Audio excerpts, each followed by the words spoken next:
Hey everybody, surprise! We are back with one final episode of 2023. I know last week we said that would be our final episode of the year and of the season, but here we are with a bonus episode. In this episode, I bring back some of your favorite guests from the past to wrap up 2023 with me and give their predictions on what we can expect in the new year. So today joining me, we have Hudson Jameson, Sirsu, Maya Bakhai, and Stefen Deleveaux. Hudson, you'll remember most recently from season 6, episode 5 that aired on November 2nd of this year, just last month. Hudson is a true Ethereum OG.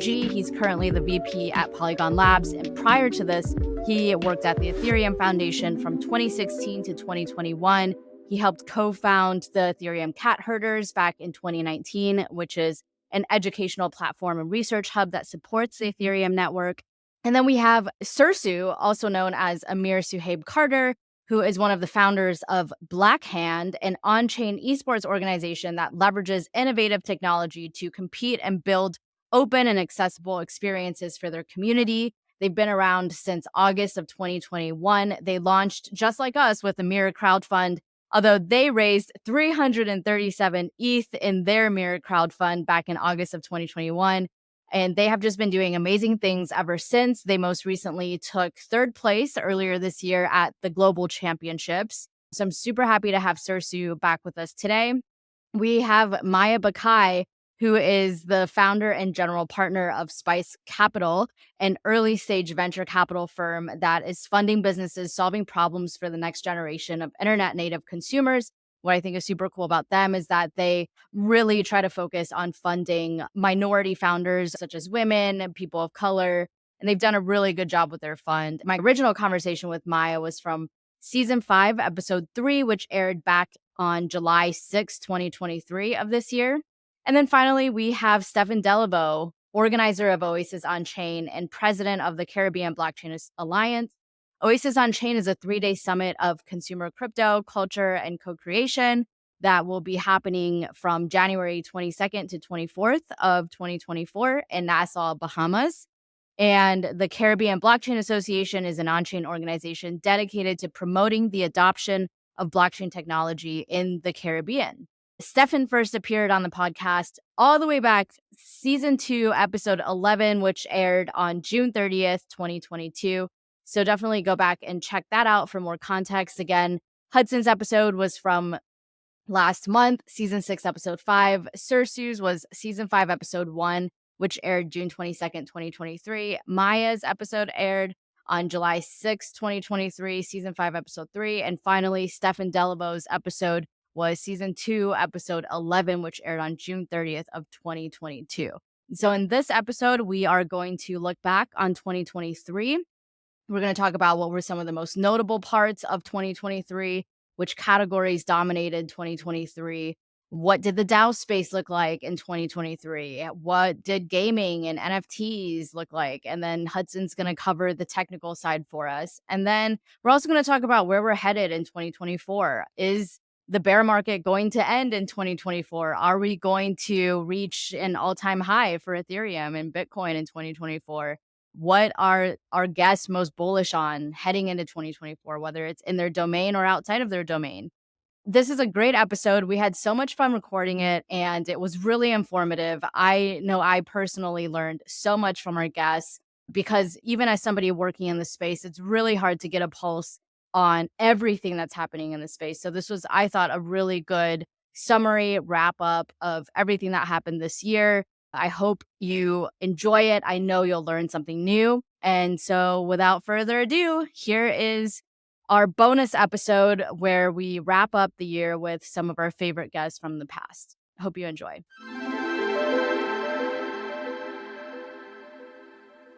Hello, everybody. Thank you all so much for joining me. This is, I believe, the biggest podcast stage I've hosted ever, not just on Rehash, but like ever in my 3 years of podcasting in the crypto space. So we've got Hudson Jameson, Stefen Deleveaux, Maya Bakhai, and Sirsu. You have seen all of these guests before in the past. They've all been on Rehash in their own separate episodes. Hudson was from this season. Maya and Sirsu were from last season, and Stefen was from a little bit ago. But I'm so happy to have all of them here. And we're doing a special bonus episode. This was not planned, but I just wanted to give back a little bit to the community. And I brought in some good friends to help us kind of dissect what happened this year in 2023 and look ahead to next year and see what we might. So I want to start off with Maya. Maya is the founder of Spice Capital, which is a venture fund that is focused on helping women and minority startups. And since you're deep in the venture capital space and you've seen so many projects come through the doors over the last year, I want to start with you and ask which categories you've seen sort of dominate 2023, if there's any notable projects that you want to call out. Yeah. What's like your summary of what happened in 2023? Oh, yeah. I mean, this was a brutal year for startup founders and even some investors like myself that are new to having their own fund, because the whole world is employing you yourself as a VC or trying to fundraise. So there was lots of second order effects. But I was thinking about this, and I think the beginning of the year, 2023, started off pretty rocky. It was like all the unwinding from FTX, and there was one scam after the other.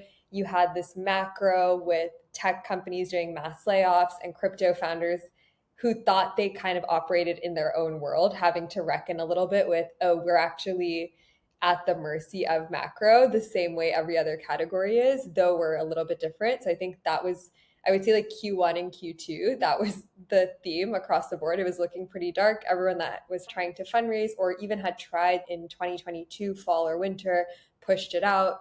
I think it was just a true bear market, and people, it was not great. The first positive sign, honestly, was, to me, big project was Frontech. I think they did a really good job of making it easy. You didn't necessarily have to be crypto native. They leaned into the speculation. They brought in a lot of just normal influencers, like not Web3 people, to start being part of the game. And it was a little bit similar to maybe NBA Top Shot a few years back, when you would see your friends who were into sports, who like to gamble, all of a sudden talk about Top Shot. So to me, that was an interesting parallel.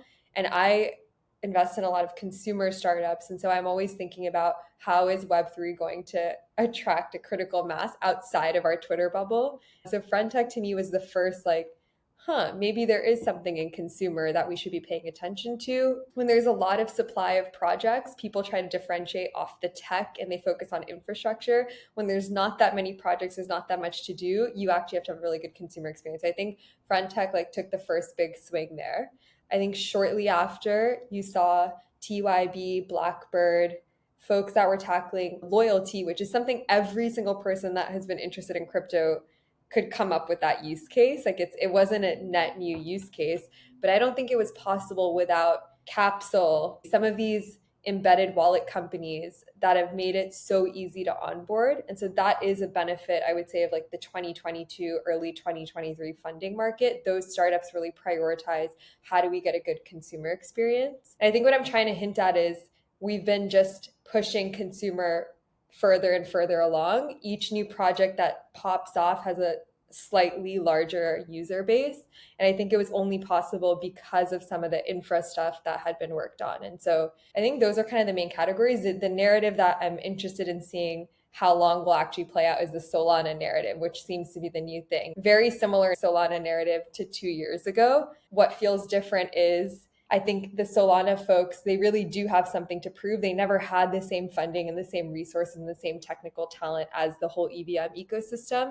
And so when everyone's at the bottom, it's about grit and hard work. And I really think Solana has something to prove. So I'm curious to watch them in 2024. I also noticed this move to consumer this year, which I was kind of surprised to see, because for a little bit it was like nobody cares about consumer, everybody cares about infra. And then finally at some point this year, like you said, maybe it was with the launch of Frontech that it brought consumer back into the limelight, and now everybody's focused on consumer. Do you think part of that is that people are finally realizing that if we want crypto to succeed, we have to bring it to the mainstream, and the only way to bring it to the mainstream is through consumer and focusing more on what those consumer apps are going to be than focusing on the back end, the technical stuff? While all of that is very, very important, that's not going to bring crypto to the mainstream. Yeah, I mean, it's interesting because if you ask any investor or just participant, that's an obvious take, right? Everyone feels like you have to have users, consumer makes sense. But I really think it's tied back to funding. So I was raising my fund, peak bull market 2021, and my thesis was you need good consumer applications for Web3. And when I was pitching my fund, people told me that investing in consumer is low IQ. That was a line someone said to me, which is insane. We're going to get it spicy here. But I genuinely think it's because when there's too much money in a market, people want to differentiate on the smallest feature, right? It's like, oh, well, our blockchain is X times faster. Like you have to come up with different use cases when there's so many projects. If you only have 1,000 users using something daily, you really nurture the consumer experience because you don't want them to leave. If you have millions of users, it's like a very buzzy hype category. You try to differentiate elsewhere. That's honestly my take. I think it ties back to the funding. I genuinely feel that the people going to raise funds to then go back all these crypto projects were going to their investors and saying, we're investing in infrastructure. Crypto is not a pump and dump. Like there's all this amazing tech. We're investing in the tech. And so then they had to go deploy that money into infrastructure where we didn't really need that much infrastructure. The same ideas that everyone wants in crypto, like an international Venmo today, that still does not exist. There's been billions of dollars put into crypto startups. And so it's like, I think you always have to follow the money. Who's getting the money? Where are they directing it into? Crypto is overly financialized, which means the capital source does dictate the outcome quite a bit. So that's kind of my take. So one thing I did not hear you talk about at all, which was pretty key narrative of maybe the past cycles, is DAOs, right? I think we just came out of this like DAO hype and you didn't even mention the word DAO once. And I think Yeah. what we saw this year is the narrative around DAOs collapsing a little bit, people saying that they don't even like the term DAOs anymore. Also seeing some key DAO tooling platforms shut down this year. Govern was one of them. I know, Stefen, you were working on that, but I'd love to hear from your perspective. Steph, what do you think happened with all of these DAO tooling platforms that were so promising before this last cycle and then now have collapsed? And then Sirsu, I'm going to jump over to you too, because you're also really involved in the DAO space. Obviously, like you're in a very niche esports gaming DAO space and you've seen a lot of success. So kind of on the flip side, what your experience has been. But Steph, we'll start with you. Sure. Yeah, it's been really tough on the DAO side, especially the DAO tool side. It really comes back to market cycles at the end of the day. That's the main thing. And then with DAOs, and I mean, people who are in the DAO space, we know this is still a micro niche of a micro niche. And to fulfill that and to make it actually work and progress, it takes a long time. Personally, I do still think DAOs may be one of the most important things that come out of this space. But it will take a long time to actually come to fruition. And especially when it comes to tools, we are building based on what we think DAOs are going to look like and and how we think people are going to interact with them. So it's just extremely tough. And the hard part is when you're working in any kind of what you may call frontier tech, you have to build these tools knowing that it might not work out, obviously, but also knowing that you may not get product market fit for a long time. But you still have to continue building. You still have to figure out how to pay people and figure out how to get built and like devs and whatnot. So it's really this balance between building with maybe a small team while also trying to convince investors that this is really important, and then for investors also understand the time frame as well and not have any qualms about the fact that this may take a long time. So it really comes back to the market cycle. And I will also say that there are a number of DAO tools that are going strong. If you look at Hats Protocol, they just had a whole expo where a lot of people were talking about different DAO tools. So there's still a lot of life happening, but of course it's going to be niche for a little while. But I'm actually really excited to see how these like DAO interactions or DAO like interactions start coming through. And I think what you guys are talking about with consumer is really appropriate, really apt, because I think a lot of DAO or like proto DAO kind of interactions are going to come directly from consumer. So I'm pretty excited about that. Steph, I have one quick thing to say about that. I have a question. Do you think it's because a lot of the DAO tools were built as B2B startups? So like their mechanism was, okay, let's build tooling and let's go sell to other DAOs. But the TAM of other DAOs that have enough of a treasury to pay you a SaaS fee is not that great. So eventually a lot of them had to pivot. They're like, all right, there's maybe 25 customers that will ever be willing to pay us more than 10K a month. And our burn is pretty high. I'm kind of giving you a leading question, but I sometimes think a lot of this companies built as B2B companies, like Silicon Valley engineers hopping into this trend versus building tools from the consumer experience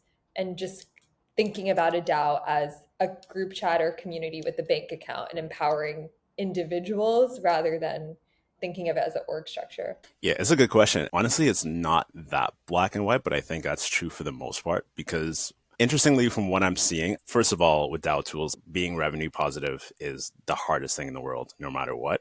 But I am actually seeing some of the tools that are persisting, whether they're contributor tools or DAO launchers or whatever, a lot of them that are going, I guess, the slightly more B2B route where they're going to DAOs directly, they're doing okay. And then obviously recency bias, because I was working at Govern, we were fully individual focused, like contributor focused, meaning that we went directly to the contributor rather than only focusing on the DAO.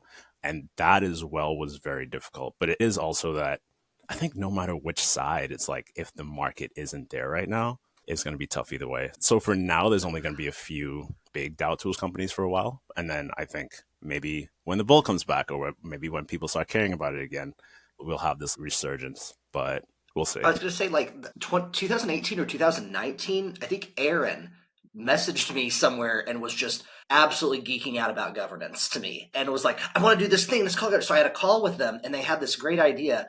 And the biggest issue, and I think it was just so early, like everything that they were talking about was incredibly early. And I was like, this is all amazing, but there is no one to use your product right now. So it waited and waited. And then it was in beta and that was going good. And it has all the best stuff, but sometimes you're too early. And sometimes you have such a great idea that it's just so hard to get the market timing right, like you said. But honestly, kudos to the Govern team for what they've built and for how they're winding it down really professionally. So yeah, I do wonder if that's like the main thing that happened with DAO tooling projects is that it was just too early in the space. But jumping over to you, Sirsu, I know you've seen a lot of success in 2023 with Black Hand, your esports DAO. You guys made it to the global championships and took third place, which is amazing. I don't think any other esports or gaming DAO has been able to accomplish nearly what you guys have accomplished. So super kudos to you guys, but I'd love to hear your take on how this year went, coming from more of the consumer side, if I can say it like that, versus the like tooling side of DAOs. So, you know what's funny? I share the same sentiment that Maya and Stefen are saying.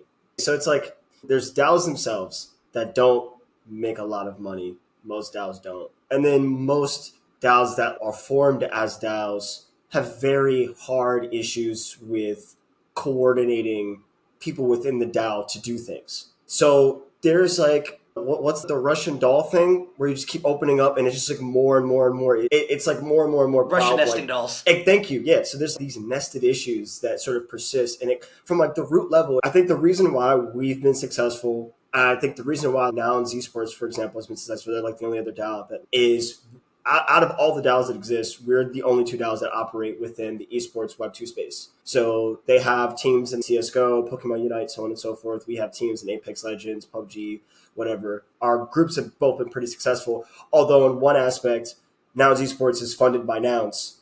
So there's a massive amount of treasury effort that they have that we don't have. We don't have that kind of affordance. So in a way, our success is a lot scrappier. And so it has taken a lot of wrangling and eking out the support of folks. But I think we had to have a very, very clear vision and through line for what we were doing this for.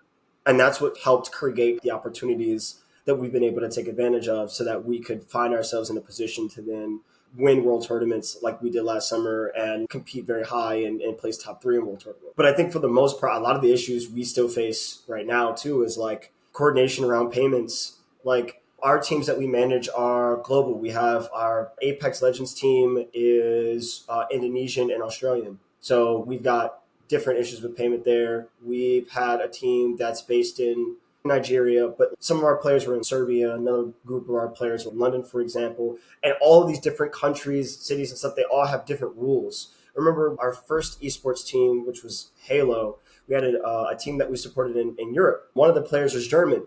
You can't send cryptocurrency to Germany. They can sue you. right? So if the player was malicious and we sent them cryptocurrency, they could go to the German government and be like, I got sent this illegal currency.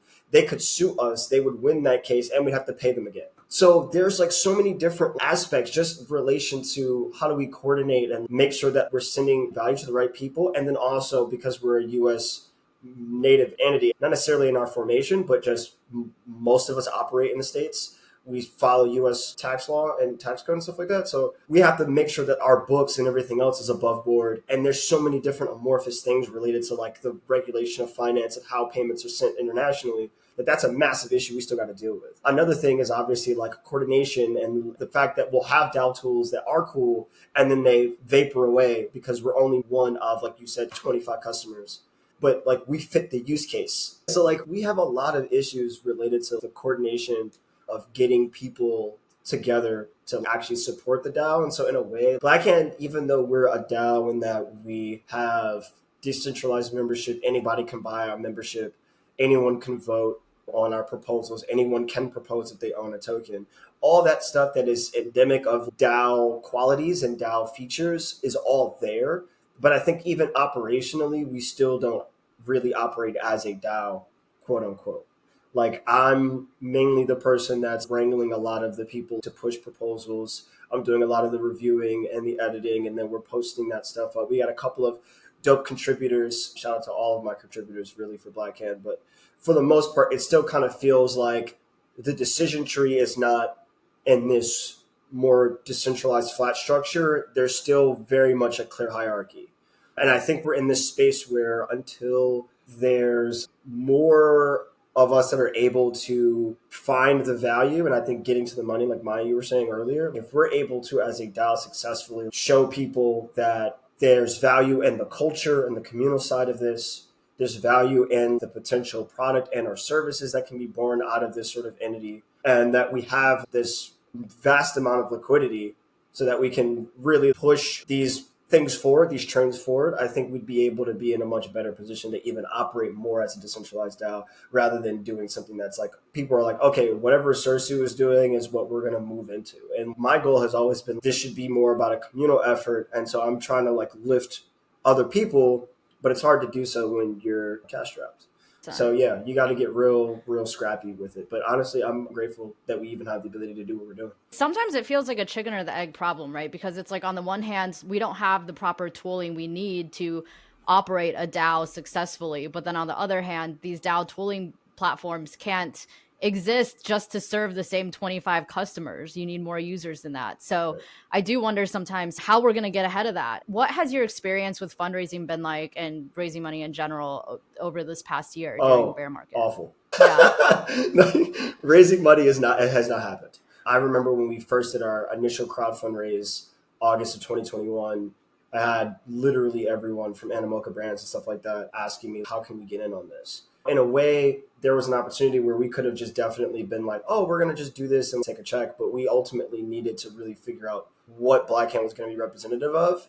At the time, people were still construing us as owning an esports entity as still being something that would spend most of our treasury acquiring assets. There was a schism in how people were perceiving what we were doing versus what we were actually setting out to do. And it would have been an issue where if we took the money that was available to us, the tens of millions that could have been potentially available to us, and we went a completely different direction where they were thinking that we were going one way and another, I just felt like that wouldn't have really made sense optically for us. So it was just something where it was just like, okay, we're going to have to really build the reps first. And then obviously stuff crashed. It became very difficult. There was a stickiness as it relates to brand partnership deals and things of the nature. They were like, yeah, we're not funding culture. If we're going to fund anything, it has to be the proliferation of a particular product and or service.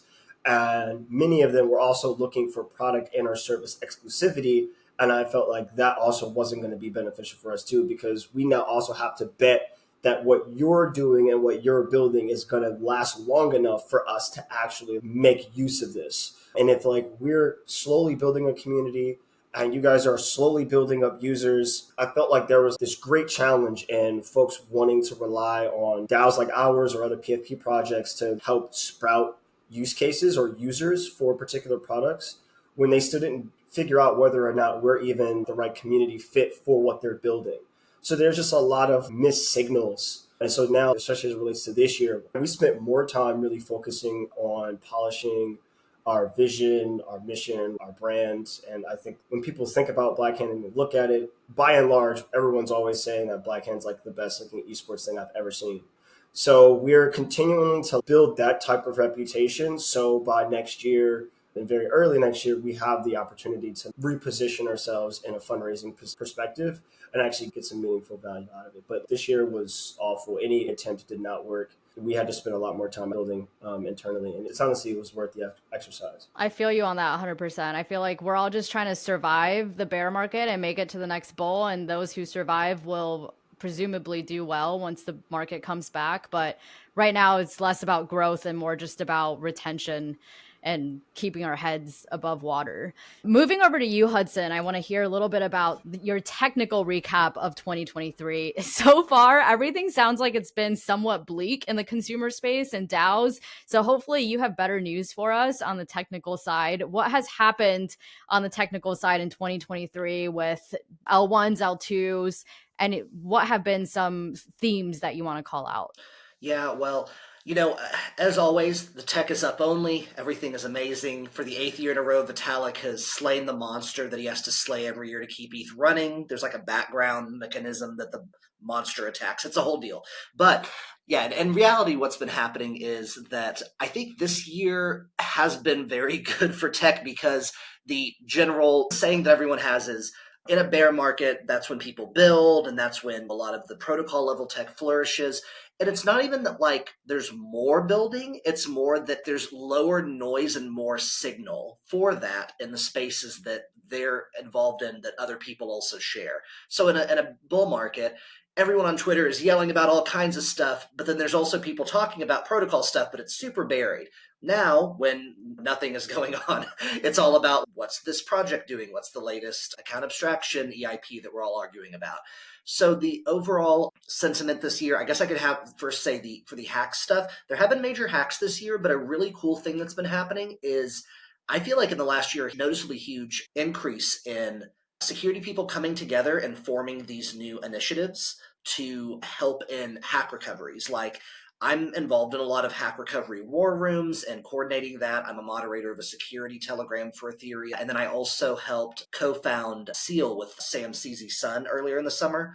So there's kind of a lot of different things happening. For the Seal stuff specifically, there's now a telegram chat where if you find an exploit on someone's code and you can't find Bull Bear Sonic Inu projects maintainers, you can go to Seal 911's Telegram and say, this is an emergency, I need to talk to them. And there's like 5 to 10 people on there from every continent who are monitoring, and within a minute or two, we get back and we find who you need to find, but like discreetly. And it's already saved hundreds of thousands of dollars that way. So that's only one of many different things. And you've been seeing more and more people negotiating with hackers on Twitter. So there's a lot of interesting things there. But yeah, we're self-regulating on the security side, and that's very important from both a political and regulatory standpoint to show that we're not just some careless, crazy industry that can't take care of ourselves. We kind of have an ESRB of sorts, like the game rating system. They self-regulate. We self-regulate with our stuff. For L2s, the L2 wars are still kind of heating up. That's really cool. Most L2s had major launches this year: Arbitrum, Optimism, Polygon ZK EVM, and a few others. Something that I'm looking forward to, and this is more of a trend for both L2s and then the overall modular stack use case, is Celestia and other modular stack only, like Espresso, other ones, companies bringing the other L2s together and almost forcing interoperability to an extent. That's not really visible right now, but if you start looking, you'll see that Celestia is everywhere. They had an amazing airdrop, they had an amazing launch, their team is really solid, and they're working with all the L2 teams. So if they're involved in all the L2 teams for their modular stack projects like OpStack or Polygon CDK, where does that lead us? There's going to be an interoperability layer eventually, I feel like. By the way, with Celestia, I have a question for Maya, because I don't do funding of projects or seeking out that stuff, but I have the feeling that 2023 was very different, and I guess infrastructure would be the category, but really these alt chain projects or things like Celestia were kind of looked weirdly upon when they started because like people didn't get it. everything was about alt L1s and certain L2s that were going to take over everything. And then now everyone's like, oh, Celestia is amazing and their tokens pumping. Did you see anything that was the reason that it turned out so well in that regard, or something that people may have missed? Well, so it's actually interesting you say that, because in my circles, Celestia was like really popping. I think Diana, Stefen, I think all of us kind of run in a very specific ETH maxi. Like I know David Phelps was shilling Celestia. He's the one that told me about it in the beginning. And also from a VC perspective, like they had interest from every big name investor. So it wasn't a surprise. I think post FTX, when people were doing an audit of how many users are in crypto in general, I think that the investor sentiment almost just said, we don't need any scaling solutions because we only have 200,000 daily active users at a time, or like 2 million daily active users maybe participating on chain. Unfortunately, everyone that had a token roadmap, it started working against them, because people were like, well, your incentives are not aligned. You're incentivized to launch a token quickly and not actually build a roadmap. You're incentivized to push a narrative for the benefit of the token versus the actual product. If you're fully decentralized, you're not benchmarked to any revenue multiples. Even the VC investors, no one's forming boards for these projects. They win when you as a project, like if I invested in Celestia, I would win once they launch their token. Then I'm out, right? So for me, it's like all I really care about is not the tech, it's the can they launch a token and build the meme. And so if that really is the underpinning, you have to put a lot of trust on the founders that their intentions are pure. And when you see a slew of scams come out, I think generally people were starting to question everyone and say, wait, did you actually want to build something that's going to help the ecosystem? Or were you also trying to do a token grift masked in this, yes, we're building infrastructure. I'm not saying anything about Celestia specifically, but generally, I think that was the uneasiness of the entire investor community, both funds, but also I think even less so funds. I think funds know the game really well. The individual investors were confused. Even when I first entered crypto, I felt like there was so much learning. And then the more and more I learned, I realized some of this learning is marketing material that I'm being fed. Like it's not actually learning, it's narrative marketing material, just wrapped in fancy words and technical terms. But at the end of the day, a business is a business. And so that is always going to be the tension, I think, in crypto, where it's set up with a liquidity system, like a token, like the stock market, but then you're not held to any sort of financial performance as a community for your project. I don't know how that shakes out long term. I think the flip side of the argument is people say everything is overly financialized and everything is a meme anyway. Let's just put a price on it. That's fine. But there's a reason we don't have dynamic pricing in the world. Like there's a reason why we went from barter system, pay what you want, to let's standardize the price for tomatoes and for small goods. And even society moves in waves, right? There's waves of independence, no authority. We want to do everything, build everything on our own. Right now, crypto is like unbundling the financial stack one by one. Then this might go on for 100 years. And then 100 years from now, someone might say, this is getting way too inefficient. Let's just all standardize this. We'll make it easier. We're all living our AI lives. We don't have to do any work. Why are we adding complexity? There's no arbitrage in trading anything. Let's standardize it. So I think so much of just being a founder and fundraising and telling your story is, and this is something I did not know before starting Spice and working as close with projects and working as close with founders, is unfortunately or fortunately, you have to know how to game the narrative you're in. Doesn't matter what industry you're in. Your job as a founder is to get to market as fast as possible. And if money's your obstacle, you got to say whatever you got to say to get that money so you can build your product and your vision. Like the clock starts ticking as soon as you start the company.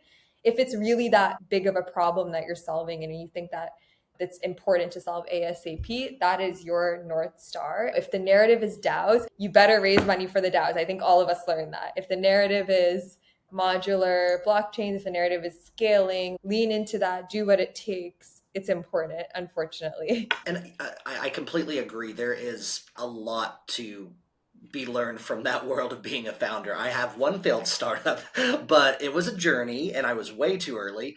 So kind of similar to Govern, actually.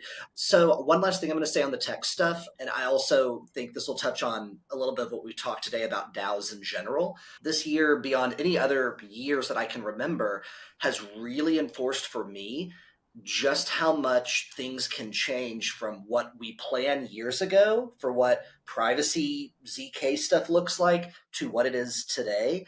And the determining factor of if you live or die as a project is the ability to pivot when it turns out we're not all going to do this one type of roll-up solution. Way back when it was like state channels are going to change everything in 2016. Then it was like Plasma is going to change everything in 2018. Then it was like optimistic roll-ups, that's the best thing. And now it's like ZK roll-ups, and I'm waiting for that next thing. But interestingly, the last 3 to 5 years of building these scaling solutions have now kind of culminated into multiple projects that are well funded enough to really put the time and energy toward picking their solution and making it work the best it can. Whereas before, it was also a very big research area. It's a much smaller research area now. And I don't think people think enough about that for different use cases, especially with DAOs. The link I'll post in here that Diana can probably add to the notes. It is a blog post from 2014 where Vitalik is defining what a DAO is. And he also says there's something called a decentralized autonomous corporation and a decentralized organization, or DO. If you read through that, a lot of it's the same feelings of what we're doing now with DAOs, but like incredibly different. No one says DAX, but like any real working DAO that manages to stay alive now has a legal entity that distributes funds in general. Not always, but in general, because there's rules, there's regulations, you can't transmit money across the world that way legally, blah, blah, blah. So basically, for people who are building, the best thing you can do is either look at like old blog posts like this from then to now to see how things change and keep ahead in your mind about, we have these goals, but they didn't make Amazon in 1991. But no one was like, you'll never be able to make Amazon, or if they did, then they were wrong because it just took a long time to get the tech ready. With DAOs, it's a similar thing. And go back to DevCon 0, which was 2015 in London with 50 people. There are videos there where they talk about the vision of Web3, and it was 3 main parts, and all of them were on Ethereum. Messaging, decentralized storage, and then decentralized applications. And now we're just doing decentralized applications, and the others have been abstracted into other companies or causes, or just floundering altogether, the messaging one especially. So all that to say, look at how people used to think things would work, see who's really stuck too heavily to those, and then look at the people who can flex when it's appropriate. And I think that's going to be a bigger and bigger thing as we go on, and we're getting out of the research and more into actually putting stuff out there for protocol layer stuff. I think at the same time, especially in terms of like the technical aspect and the DAO aspect. And by the way, thank you guys for the kind words. Like, quick shout out to Aaron and Christine and the whole governance squad.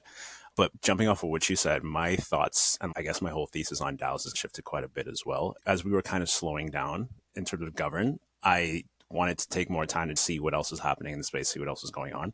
And between broadcast in Paris and then FWB Fest, I just realized I needed to pay a lot more attention to consumer. And then that kind of started this whole train or rabbit hole of this is what's happening on the consumer side, where infrastructure-wise, L2 adoption is the highest it's ever been. Account abstraction is here.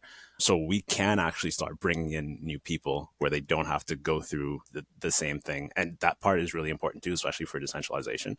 But in terms of phases, it's much easier to onboard people now. And I should have said this before, DAOs are definitely still too arcane and way too nerdy, and getting the average person next door to care about this stuff, even if like politically and ideologically they would align, they're not going to go through a lot of the action. Right now, I think consumer is the way that people will eventually get into that stuff, because if you have some app, it could be whatever, it could be like a payment thing, or it could be a beauty brand, or it could be a game, whatever, that I'm just using by myself, but then later on the app adds like a community feature where now we're interacting multiplayer. And then they add some level of governance, even just like governance, like you're voting for something. You've already created a kind of proto DAO where people are interacting with each other in ways they wouldn't have before with a specific kind of consumer app. And then when I saw what Kiki World is doing, I don't know if y'all are familiar, that's when I realized that they're basically doing that exact thesis, because they're already running on crypto rails and interacting where their consumers can vote on certain products or vote on certain features. So that I definitely can see that kind of interaction, at least slowly pushing people more towards a like kind of DAO light future potentially. And then all you have to do is make the next step into fully establishing as a DAO, which some may not do, but some may. But either way, that's already like vastly better. And you've onboarded so many people automatically. So I think that's really interesting. That's why like 2024, I'm definitely focusing a lot on consumer and trying to bring it into the ecosystem more. Since we're starting to talk about what we're looking forward to in 2024, I did want to get all of your takes, whether in your respective areas or in other areas. I want to know what you guys are most bullish on in 2024.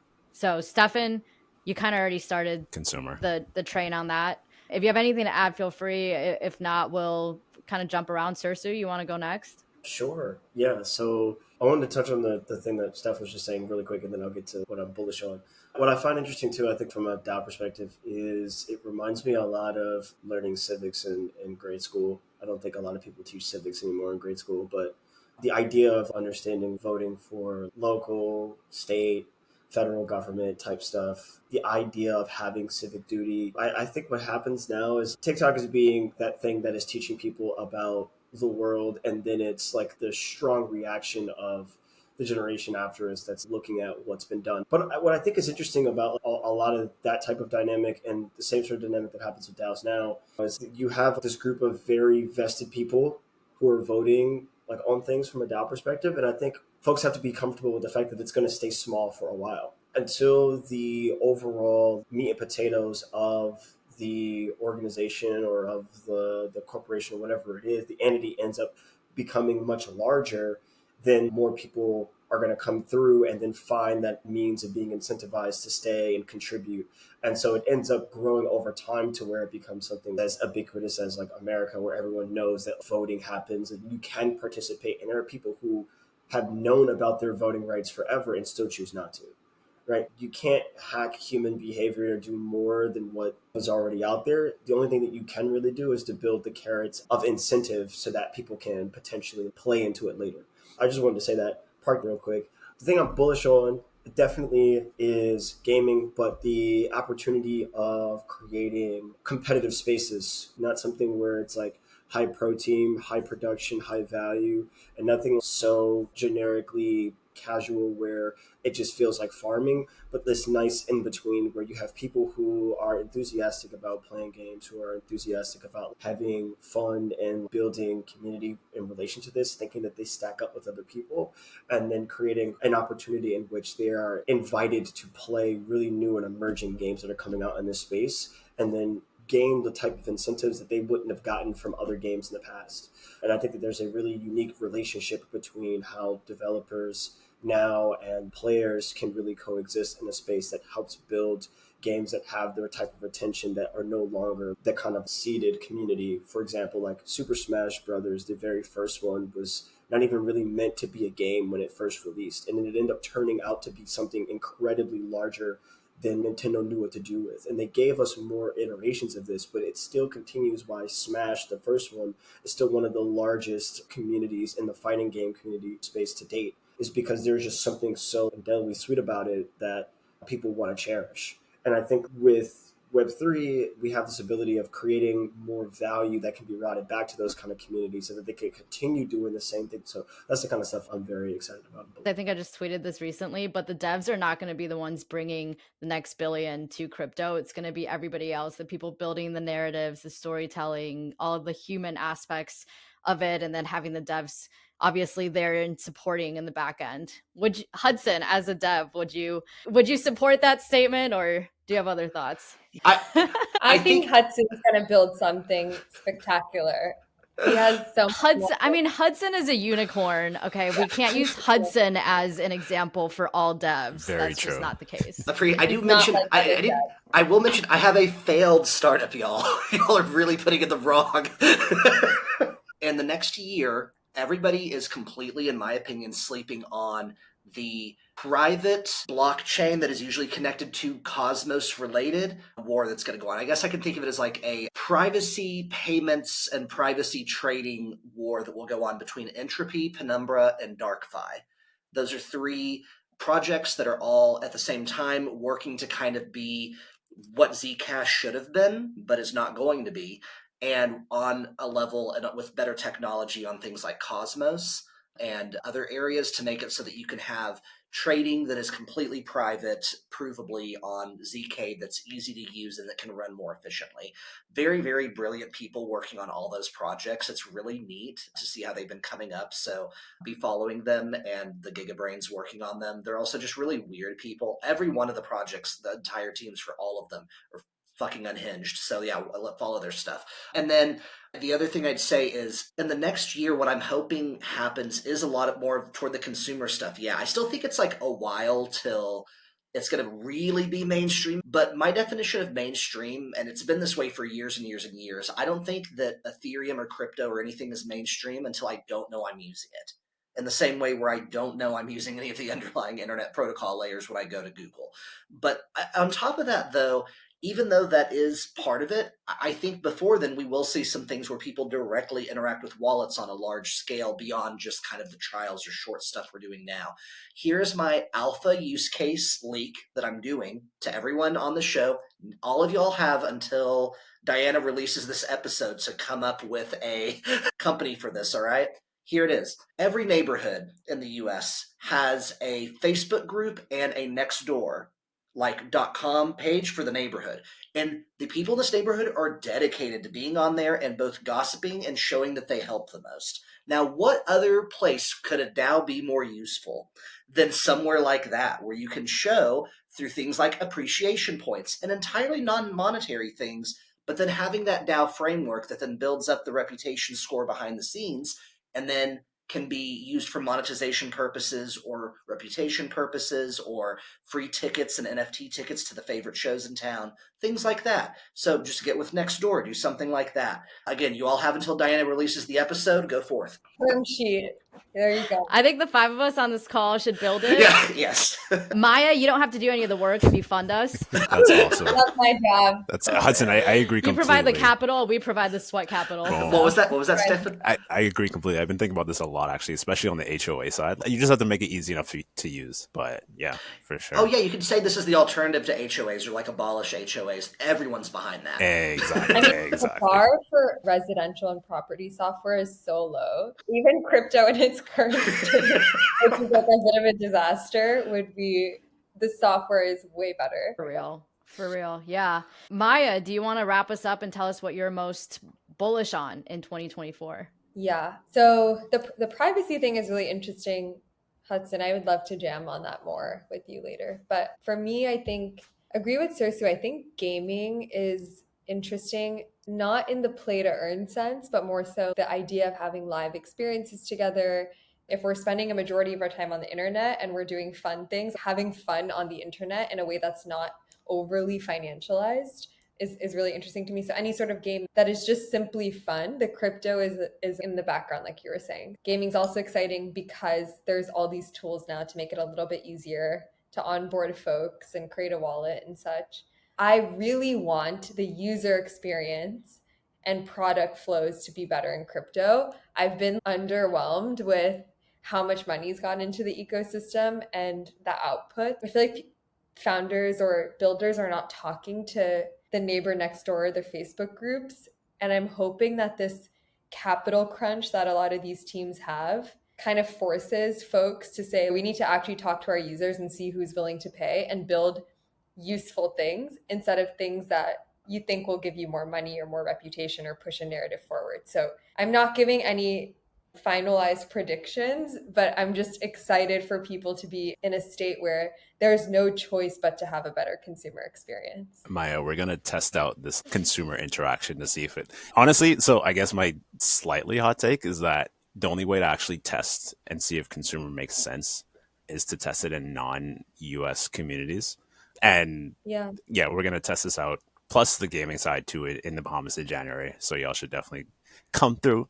But it'll be last time I was in the Bahamas was the FTX conference. This is the anti-FTX conference, I promise. So this is literally to be like the counter to that. Maya, now That's you have hilarious. to go because you need to redeem yourself. You can't leave yourself on a Bahamas FTX. No, you got to go back and redeem yourself. Redemption arc, let's go. There was this room inside like the casino in the middle of the hotel where everything was happening. There was a casino, of course. And then Was it the Atlantis? It was Bahamar. It was. And the whole, like in the middle, it's essentially all these events. And then in the middle, it's this casino. And they had the brightest lights, the worst music. It smelled bad. And it was hell. Like every time I had to walk from one event to another, I was like, why am I here? Something is just not, it's not it. It literally felt like hell. But alas. Now you have your chance to go back and... Oh my goodness. No, I think like, you'll have to do it. Sam left like a huge tag at the Margaritaville in the Bahamas, right? Is that like still open? Can we like put our drinks on that?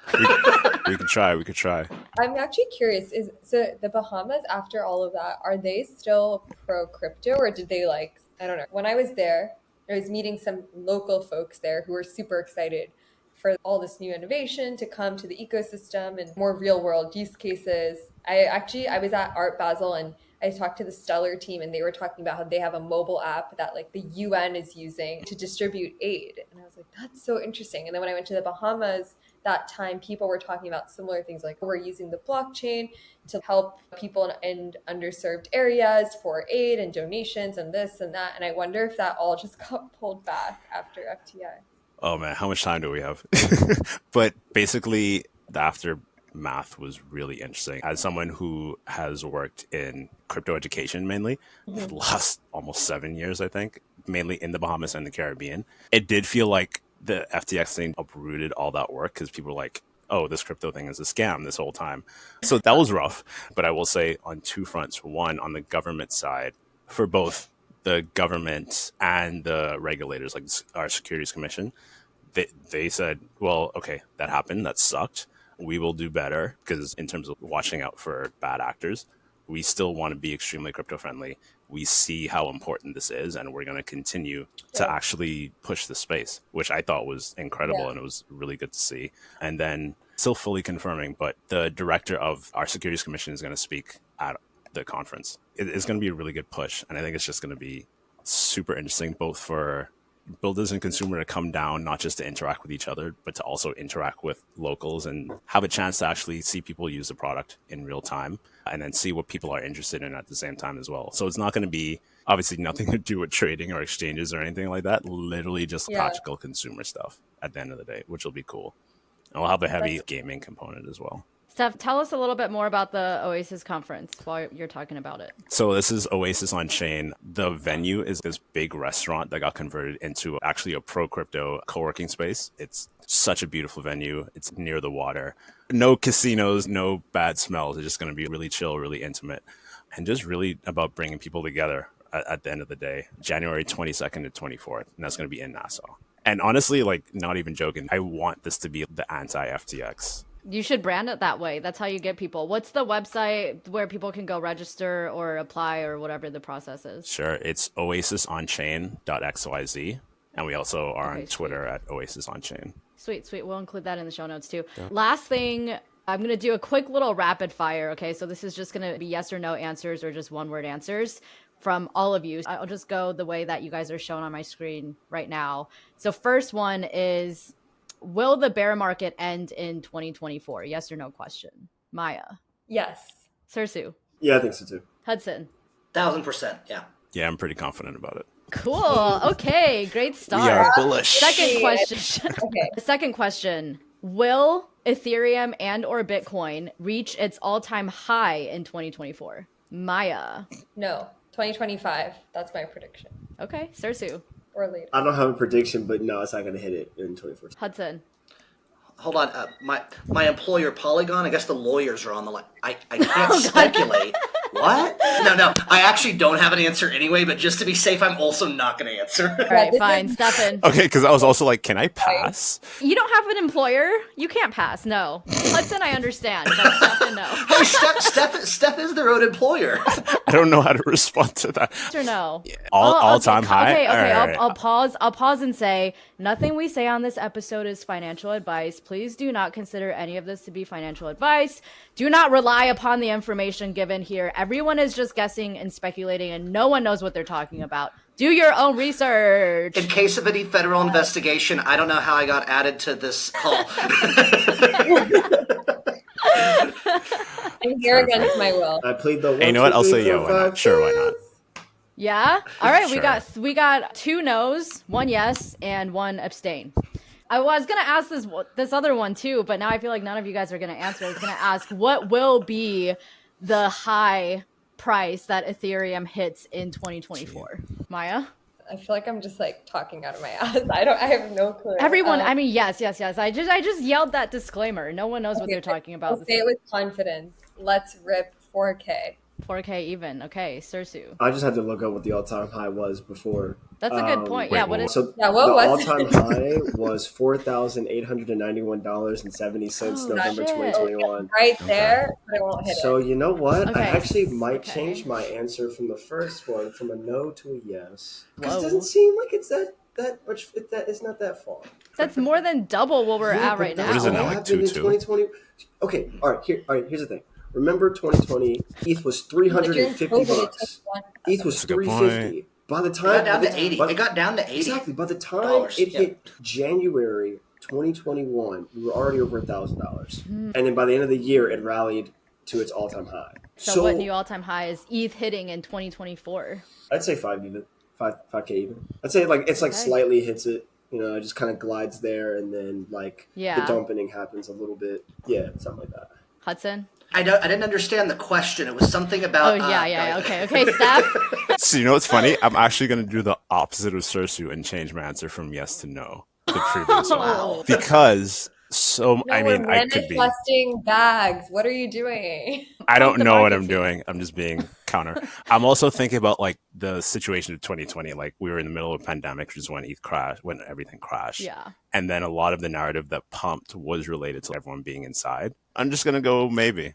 Go with your gut. You Either- can change your answer to no. Either we What's go the up all-time- to let's say either 35 we go to, or we go to 5. Wow, okay.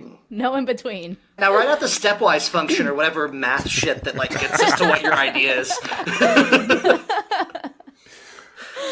All right, cool. And then finally, I've got a game for you. It's going to be loads of fun. I've never had the pleasure of having 4 other people on an episode before.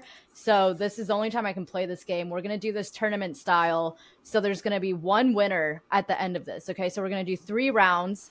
The loser gets dropped from the game from each round. And then we're going to have 1 winner at the end. And the winner will get presumably something. I haven't thought that far yet. Gets points. So the game we're playing, this is a game you've all played before. It's just categories. So I'm going to say a category and you're going to go around and you're going to say a word that fits into that category. If you take too long, then you're out. Gotta put the thinking cap on. Put your thinking caps on. I've already got mine, but I'm not playing because I'm the moderator.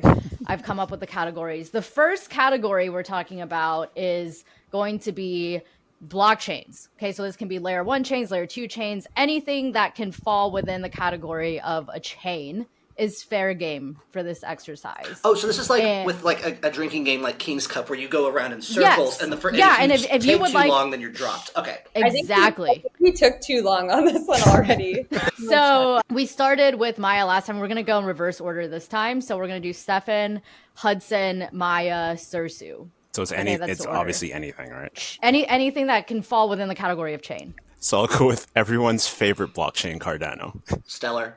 Bitcoin. Do we keep going? Yeah, Oh, keep going. You Rip- can't, just no repeats. No Ripple. repeats and Optimism. ETH. Celestia? Is that a blockchain? Yeah. If elders Yeah, count, that counts. That counts. yeah, let's do it. counts. Arbitrum. Litecoin. Zora. Optimism. I think that's been said. Yeah, I've been said that. Oh, Yep. sorry. Avalanche. Oh, Oh. that's Oh no, we've got our first fatality. Sorry, Maya. Okay, so that's round 1. So Maya's out. We've got Sirsu, Hudson, Stefen left in the game. Round 2, our category is shitcoin. I wish I was in this one. Me first, right? Pepe. Let's do. Should we switch the order every time to be fair? Let's do Hudson, Sirsu, Steph this time. Okay. Okay. There's the order. I put it in the chat. Okay. Shitcoins. Ready, set, go. Bonk. Doge. Pepe. Sonic, Harry Potter, Sonic, Obama, Emu, 20. Points. Oh, that's a good one. Jeez, I'm just gonna pass. Oh, I Yep, took you're too out. long. I took too long. Finish him. That's it. Okay, final round. That was a good effort. I don't know. What did you say, Hudson? Harry Potter's supersonic? There was Harry Potter Sonic Obama Inu coin, which is like Obama the 10 pinnacle Inu. of shitcoin. If you look it up, it's Is that It's an amazing. index? Or is that no, one? no, No, that's it's one one coin. coin. And the ticker symbol is Bitcoin. Like the word Bitcoin is the ticker symbol. It's on BSC. It was a joke, but it keeps going up. It's amazing. And the logo's amazing. I'll find the logo today. Shout out to Ansem. Yeah, Ansem actually did Damn. bump that. Yeah. Okay, so final round. We have Hudson versus Sirsu. We're going to do Sirsu first and then Hudson for our order. And the category for final round is crypto criminals. SBF. Martin Shkreli. The zoo guy from fucking, what is his name? What? The Binance dude? Is that not him? No, you're saying You're confusing two of you're them. confusing two of them. Yes. Oh, Yeah. is Zutron? Is Zutron? No? Fuck. Suzu and then is- CZ. It's is what you're CZ. thinking. And then Justin Sun. Those are three things you mixed up. Okay, Justin's Tron, It's right? all one. Justin's Justin Tron, Sun right? is Trod, correct? Yes. Okay. Wait, I need to do like an AI. The C dude is Binance, right? CZ is Binance. CZ. And then the other one is, I forget. Suzu was Three Arrows Capital. Yeah. I like how we're using past I'm just tense, gonna they're- finish they're all myself. very much- Just go rope. It's over. Well, congrats to Hudson, Oh, that the was winner of amazing. our inaugural Well done. categories game on Oh, Rehash. gosh. Well done, Hudson. Well done. Thank you. Thank you. This episode Good. was brought to you by Harry Potter, Obama, Sonic 10 Unicorn. They would sponsor it. They're so Time good. to moon. What a great team. Are of they guys. pumping? No. Click I on mean, it. we could The pump. link's They in could there. be after this episode. Hey. What's your viewership like?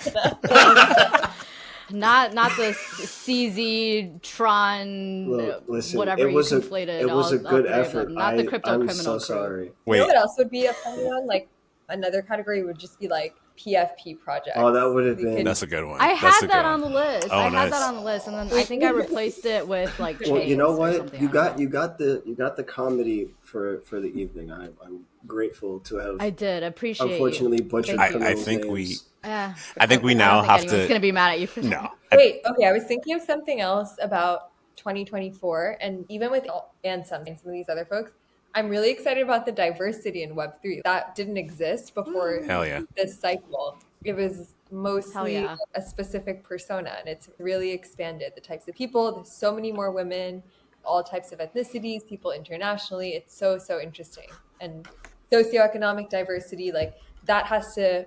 If anything, that is the biggest progress, I would say, from last cycle to this one. Yes, 1,000%. I have to shout out Rehash here too because we have 50% female guests on the Hey. podcast, and there's for sure not 50% women in this space. So yeah, But it's get good. more. You're making people think if you're the first point of contact, it's like, oh, it's friendly. Look at all the fun, and there's no bias here, and it gets more people They excited. look like me. And then it's you get the people that are not going anywhere else. Yeah. People argue about Exactly, it, but representation is incredibly important, no matter where it is. For sure. Well, Totally thank you guys. mint CZ Suzu Tron. What was it? CZ? It was something. I know. I said. No, yeah, tell us again, Sirsu. What did I you say? said the zoo guy from Binance. That's what I said. And then you added a Tron in there No, too at some point. because you guys said it was the wrong person. So I'm like, wait, is that the Tron guy then? And then you're like, no. And then Hudson gave me all Wait. three people, and then I was able to put it together. Where I was like, okay, Okay, Tron, like C Binance, and the dude is the Three Arrows Capital, which I did not even realize. Wait, Hudson, can you please program us a smart contract and launch a token that is a mix of their three We names? got to do it. Oh, We gotta I think do it. he already- CZ Suntron, So 10 easy. Inu. Yeah, no, like I was wanting securities fraud for Christmas. I didn't know I could bring it into my own life, but let's do it. Well, thank you. Thank you all so much for joining me last minute. This was so much fun. I will awesome. be sure to bleep out a lot of this before it gets published. But I so appreciate you guys. I'm feeling bullish about 2024 already. And now that we have all your predictions on record, and I'm going to probably mint this, and so on chain, your predictions are now on chain. And now we can go back to this in a year and see who was right. I love it. Got it. Good. And Hudson, since you won the game, I'm going to give you a prize. Hey. TBD. All right. You'll have to announce it on chain and off chain on all the Twitters and social media. Yeah, obviously. Well, thank you guys so much. I'm going to put all of your links and everything in the show notes so people can go follow you. But yeah, thank you guys so much and happy holidays. Happy New Year. Happy holidays to all. Bye.